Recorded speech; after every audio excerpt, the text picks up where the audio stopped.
సరే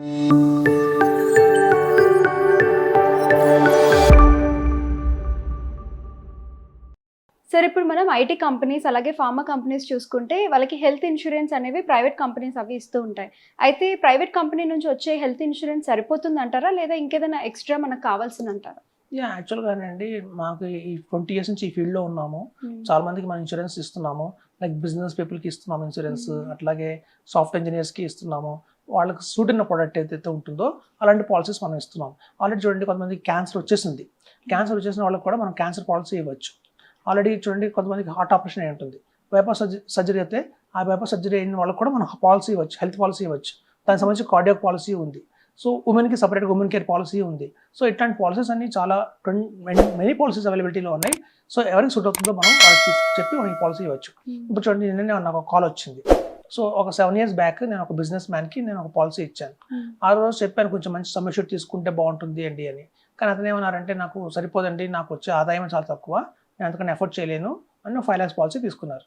నేను అతనికి ఒక 7 years ఓల్డ్ బేబీ ఉంది. ఇప్పుడు ఆ బేబీకి కిడ్నీ ఇష్యూ వచ్చింది. సో రెయిన్బో హాస్పిటల్లో అడ్మిట్ అయింది. లాస్ట్ వీకే కిడ్నీ ట్రాన్స్ప్లాంట్ చేశారు. మదర్ కిడ్నీ ఆమెకు డొనేట్ చేశారు. సో అట్లా ట్రీట్మెంట్ అయింది. మొత్తం దగ్గర 8.5 lakhs ఖర్చు అయింది. సో మేము ఇచ్చిన health insurance policy 5 lakhs exhaust అయిపోయింది. ఇంకా 3.5 lakhs అతను పాకెట్ నుంచి పెట్టుకున్నాడు. ఇప్పుడు ఏంటంటే ఆఫ్టర్ సర్జరీ డిశ్చార్జ్ ఇంటికి వెళ్ళిన తర్వాత ఇంకొక 1 week తర్వాత మళ్ళీ సైడ్ ఎఫెక్ట్స్ స్టార్ట్ అయినాయి. అంటే చేసిన ఆపరేషన్కి మళ్ళీ సైడ్ ఎఫెక్ట్స్ స్టార్ట్ అయినాయి. మళ్ళీ అడ్మిట్ చేశారు హాస్పిటల్లో. మళ్ళీ ఇప్పుడు 3.5 lakhs ఖర్చు అయింది. సో ఇదంతా కూడా తన పాకెట్ నుంచి పెట్టుకుంటున్నాడు, చాలా కష్టపడుతున్నాడు. సో మేము కూడా చాలామంది తెలిసిన వాళ్ళం కొంత మనం స్పాన్సర్ చేశాము. సో చూసారంటే మనకి ఎక్కడికి ఎంత హెల్త్ ఇష్యూస్ వస్తుందో మనం ముందే చెప్పలేము. మనకి కార్పొరేట్ ఇన్సూరెన్స్ అన్నీ కూడా 5 lakhs వరకే కవర్ చేస్తాయి. బియాండ్ దట్ కావాలి అంటే మాత్రం టాప్అప్ పాలసీ అంటారండి. ఈ టాప్అప్ పాలసీ ఎలా ఉంటుందంటే 5 lakhs నుంచి కవర్ అవుతుంది, లేదా 3 lakhs నుంచి కవర్ అవుతుంది. అలాంటి టాప్అప్ పాలసీస్ తీసుకోవచ్చు. ఇప్పుడు చూడండి 3 lakhs నుంచి కూడా నాకు 50 lakhs దాకా కవరేజ్ కావాలి అనే ఎవరన్నా టాప్అప్ పాలసీ తీసుకుంటే ప్రీమియం వచ్చి హార్డ్లీ 8,000 ఉంటుంది పర్ యానం. 8,000 అంటే నాట్ ఈవెన్ 1,000 రూపీస్ కూడా కాదు పర్ మంత్కి. 700 రూపీస్ ఏమో పడుతుంది per month. So 700 rupees per month అంటే ఇవాళ ఎవరైనా స్పెండ్ చేసే కెపాసిటీలో ఉన్నారు.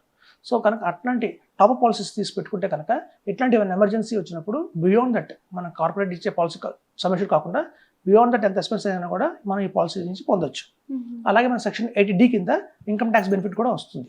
సో కాబట్టి ఇన్కమ్ ట్యాక్స్ బెనిఫిట్ వస్తుంది. సో ప్రీమియం ఏమో చాలా తక్కువ ఉంది, 8,000 7,000 ఉంటుంది ప్రీమియం. మనకి కవరేజ్ కూడా చాలా ఎక్కువ ఉంటుంది.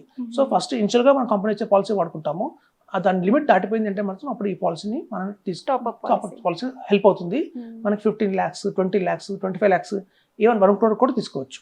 సో 1 crore దాకా కూడా మనం తీసుకోవచ్చు. సమ్మెష్యూర్డ్ బియాండ్ ఆ 3 lakhs నుంచి 1 crore దాకా కవర్ అవుతుంది. అలా తీసుకున్నా కూడా హార్డ్లీ 10,000 రూపీస్ ప్రీమియం ఉంటుంది అంతే per annum.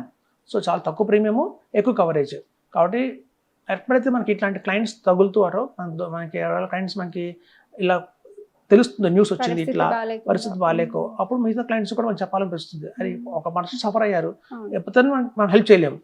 So why don't we educate other people అని చెప్పి మనకు థాట్ వస్తుంది. అందుకే ఇలాంటి ఇష్యూ చేయాల్సి వచ్చింది ఈ వీడియో. సో ఎప్పుడైనా మీ కనుక పాలసీ ఉంటే ఒక 5 lakhs పాలసీ ఉందంటే కనుక ఖచ్చితంగా టాప్అప్ పాలసీ తీసుకోండి. Up to 50 lakhs or 1 crore తీసుకోండి. అది మనకి హెల్ప్ అవుతుంది. ఇక్కడ చూడండి మనం చాలా మంది అనుకుంటాం ఫ్యామిలీలో ఓల్డ్ అయిన వాళ్ళకే ఇష్యూస్ వస్తుంది హెల్త్ అనుకుంటాం. కానీ ఇక్కడ చూడండి 7 year old బాబు, ఈ రోజుల్లో చిన్న పిల్లలకు కూడా ఎన్నో ఇబ్బందులు వస్తున్నాయి. కాబట్టి మనం వాళ్ళ మీద ఎంతో స్పెండ్ చేస్తాం. వాళ్ళు చెప్పారు, మన డాక్టర్స్ కూడా కరెక్ట్గా చెప్పారు. ఆఫ్టర్ సర్జరీ కొన్ని కాంప్లికేషన్స్ వస్తే ముందు చెప్పారు, వస్తే రావచ్చండి రాకపోతే రావచ్చని చెప్తారు. సో కాబట్టి చూడండి తెలియకుండానే 10 lakhs దాటిపోయింది ఖర్చు. సో కాబట్టి హెల్త్ ఇన్సూరెన్స్ అనేది మ్యాక్సిమం ఉండాలండి. మ్యాక్సిమం కవరేజ్ తీసుకోవాలి. ప్రీమియం తగ్గాలి అంటే మాత్రం 3 lakhs to 1 crore అలా తీసుకుంటే మాత్రం ప్రీమియం తగ్గుతుంది, గణనీయంగా తగ్గుతుంది. అందరూ నమస్కారం అండి. నా వెల్లి చక్ర ఛానల్ని సబ్స్క్రైబ్ చేసుకుని ప్రతి ఒక్కరు థ్యాంక్స్ చెప్పుకుంటున్నాను. అలాగే నా వెల్లి చక్ర ఛానల్లో మనం స్టాక్స్ గురించి, మ్యూచువల్ ఫండ్స్ గురించి, రియల్ ఎస్టేట్ గురించి, హెల్త్ ఇన్సూరెన్స్ గురించి ప్రతి ఒక్కరికి ఉపయోగపడే సబ్జెక్ట్స్ని మనం తీసుకొస్తున్నాం. కాబట్టి అది మీకు, మీ ఫ్రెండ్స్కి, మీ రిలేటివ్స్కి ఎంతో ఉపయోగపడుతుంది. కాబట్టి లైక్ చేయండి, సబ్స్క్రైబ్ చేయండి, షేర్ చేయండి. మీకు ఏమైనా సందేహాలు ఉంటే ఈ కింద ఉన్న స్క్రోల్ నెంబర్లో కాల్ చేసి నన్ను కాంటాక్ట్ అవ్వచ్చు. Thank you.